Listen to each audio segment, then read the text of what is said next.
Министр финансов Владимир Делба напомнил о позитивном опыте перехода республики на казначейскую систему исполнения госбюджета, а также динамичном внедрении электронно-цифровой подписи. Автоматизация бюджетного учета – это следующий этап реформ по повышению финансовой дисциплины в бюджетных учреждениях. Бюджетные процессы станут намного прозрачнее, намного оперативнее будет получать информацию руководство страны о деятельности государственных учреждений при использовании государственных средств, имущества, обращения с этим имуществом.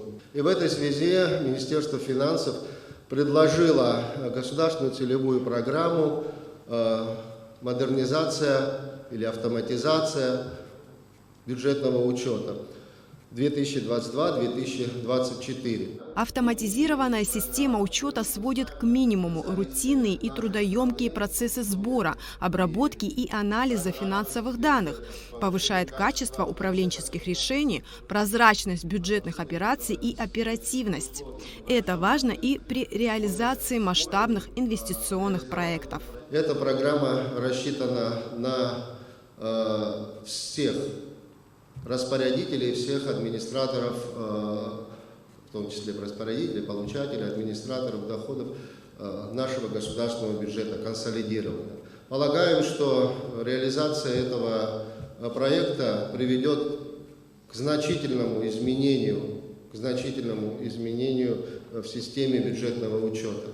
Это очень важно в том числе и для укрепления финансовой дисциплины, для отслеживания ее, для принятия управленческих решений, чтобы не было у нас потрясений о том, имеем ли мы достоверную оценку имущества, приобретенного за счет государственных средств, или обязательств, которые необходимо выплачивать за счет тех же бюджетных средств.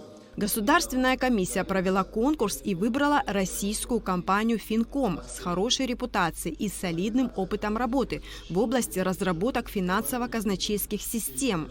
С 2016 года ее сотрудники занимались внедрением казначейской системы в Абхазии. Ну а сейчас ей доверили реализовать новый проект. Сначала это был казначейский блок, это был 2016 год, это было около 10 комплексных задач, которыми вы работаете. Прежде всего это ведение лицевых счетов, ведение бюджетных ассигнований, лимитов. Все эти задачи вы пользуетесь. Потом появились 3 новых комплекса. Это у нас денежные обязательства, кассовое планирование и, надеюсь, что это будет развиваться, казначейское сопровождение. Следующим этапом сейчас логичным развития электронных государственных финансов будет развитие бюджетного учета, и где мы поделили развитие на 4 подэтапа. Централизованная информационная система обеспечит удаленное введение бухгалтерского, кадрового учета и расчета заработной платы.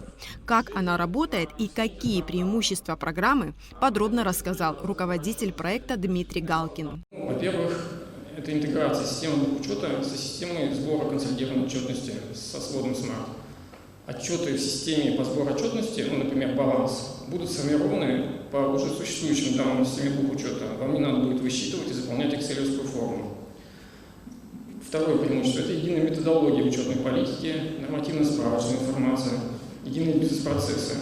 Наличие единой базы данных позволит организовать работу всех учреждений по общим правилам с использованием единых бизнес-процессов обработки документов, включающих в себя полный цикл, начиная с регистрации ввода документа в блоке казначейского исполнения и заканчивая отражением этого документа в системе бухгалтерского учета.